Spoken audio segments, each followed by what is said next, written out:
la famille, j'espère que vous allez bien.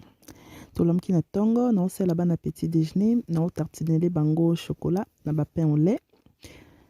En même temps, yaya kuna zo pango sa mesa na bango balela. Na sela bango coin na bango yo lela na linga balia na table macha mikolo te parce que ba baby sa ba ko isa ba miette.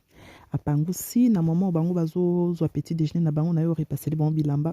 Mobile na ta on alala ki a déranger nganga na bizela na kotika na chambre na pedisi winda tui ponke kata ni ngana na bio zui.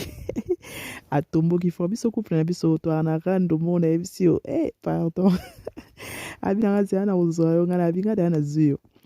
Na biso wana to sisi to anjo kinde call na njo kutika bana classe bomoni mwana bomoni ya mupuse o ana 2 et demi kinda classe kuba tenta alwa mwana 19 ans. Biso na to anjo kinde toza à 0 mètre na école 3 minutes pour na kokoma na école mais to koma ka retard to ya kaka retard ata to lam ki erni na comprendre phénomène na te porte de ba kangi to profiter dio to côté na moi porte mon kit kala ki bat ba bimela na tiki ba na classe na zo na ndako na nzo toksa madesu na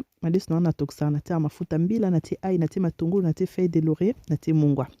en même temps mbisi na nga okauka na fante na mai ba benga oni ngolo je passe ngolo voilà mungu sute me ngolo na olambango na ngai na mosaka ngai nanga congelé na mona ngai banzete te bon on s'emballe na zo décongeler ngo comme ça boîte nga mosaka pango na tokisango bien na remélanger ngo na lambango ngai na mosaka na timwa pilipili na kati les goûts de ça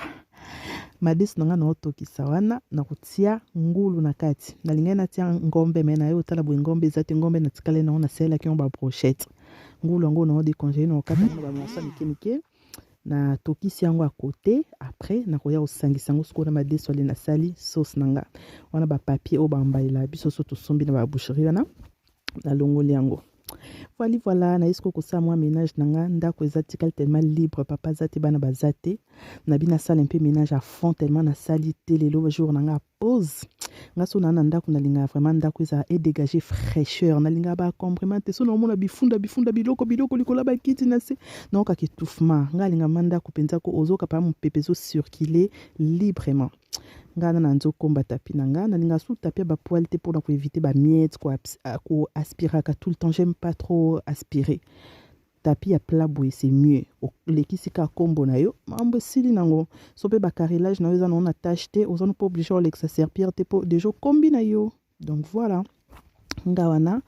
non ça ménage na vite fait moi ko komba na ngai en attendant biloko zobela voilà bon la famille suite après cette vidéo dans le canal c'est la bino